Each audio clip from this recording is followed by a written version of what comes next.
इस औरत ने काम खत्म किया और साइकिल से घर जाने की तैयारी की। अचानक उसके पीछे धीरे से एक फोन दिखा। शटर की आवाज से उसे एहसास हुआ कि उसकी चुपके से फोटो खींची जा रही है। उसने गुस्से में फोटो खींचने वाले को डांटा, लेकिन फोटोग्राफर ने मानने से इनकार कर दिया। उसने कहा कि जब वो इतनी सेक्सी ड्रेस पहनती है तो जरूर वो कोई सेक्स वर्कर होगी। असल में वो औरत एक बार में होस्टेस थी। आज उसने जो कपड़े पहने थे वो बार के अरबपति सीईओ को अट्रैक्ट करने के लिए थे, जो टॉप फ्लोर पर आते थे। काम के पहले दिन मैनेजर ने उसे बताया था, फर्स्ट और सेकंड फ्लोर के कस्टमर आम ऑफिस वर्कर होते हैं, बीच वाले फ्लोर के कस्टमर छोटे और मीडियम बिजनेस के मालिक होते हैं, टॉप फ्लोर के कस्टमर ऊंचे समाज के लोग होते हैं। सीईओ के लिए तो एक एक्सक्लूसिव प्राइवेट रूम भी है। ये सुनकर उस औरत ने सीईओ को अपना टारगेट बना लिया। इत्तेफाक से सीईओ को उस दिन अपनी सर्विस के लिए कुछ नए स्टाफ चाहिए थे। औरत जानती थी कि ये उसका मौका है। जैसे ही उसने टॉप फ्लोर के प्राइवेट रूम का दरवाजा खोला, इससे पहले कि वो सीईओ को देख पाती, असिस्टेंट ने उन सबको एक लाल लिफाफा दिया। उसने कहा कि सीईओ को कोई जरूरी काम आ गया है और उन्हें पहले घर जाने को कहा। औरत बहुत खुश हुई। पहले दिन बिना काम किए ही उसे लाल लिफाफा मिल गया। जब वो दोनों चले गए तो सीईओ खून से लथपथ कमरे से बाहर निकला। उसने असिस्टेंट को बिना कैमरे वाला रास्ता ढूंढने को कहा। फिर उसने ड्राइवर की जैकेट पहनी और पार्किंग लॉट की तरफ गया। दूसरी तरफ वो औरत एक लग्जरी कार के पास लाल लिफाफे के पैसे गिन रही थी। उसने जैसे ही पैसे कार पर रखे,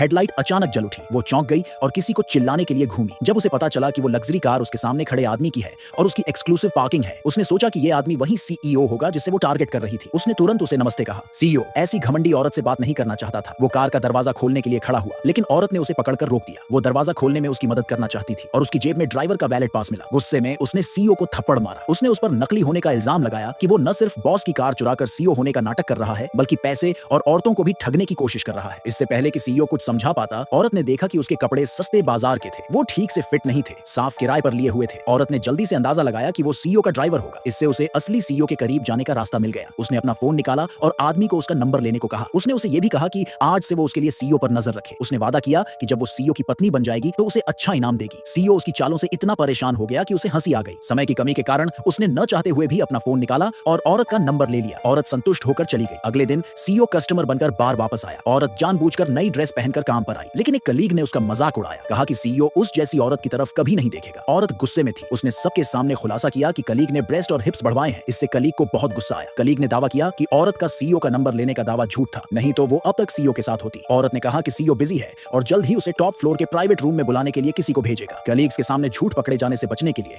उसने पिछली रात सीईओ होने का नाटक करने वाले ड्राइवर से मदद मांगी। जल्द ही टॉप फ्लोर पर सीईओ को उस औरत का मैसेज मिला, लेकिन वो अपने गेम पर ध्यान दे रहा था तो उसने जवाब नहीं दिया। जब लोगों को पता चला कि सीईओ ने किसी को औरत को बुलाने नहीं भेजा है तो उन्होंने फर्श पर एक टिश्यू फेंक दिया और उसे मुंह से उठाने को मजबूर किया। औरत ने टिश्यू उठाया और अपनी कलीग पर फेंक दिया। अपने सीनियर होने का फायदा उठाकर कलीग्स ने 2 नए एम्प्लॉय से औरत को पकड़ने को कहा। औरत की अच्छी दोस्त सही समय पर दौड़ कर आई और उन्हें रोक दिया। अगले ही पल औरत का फोन बजा। पिछली रात के ड्राइवर का जवाब देखकर उसने झूठ बोला कि सीईओ ने उसे टॉप फ्लोर पर बुलाया है।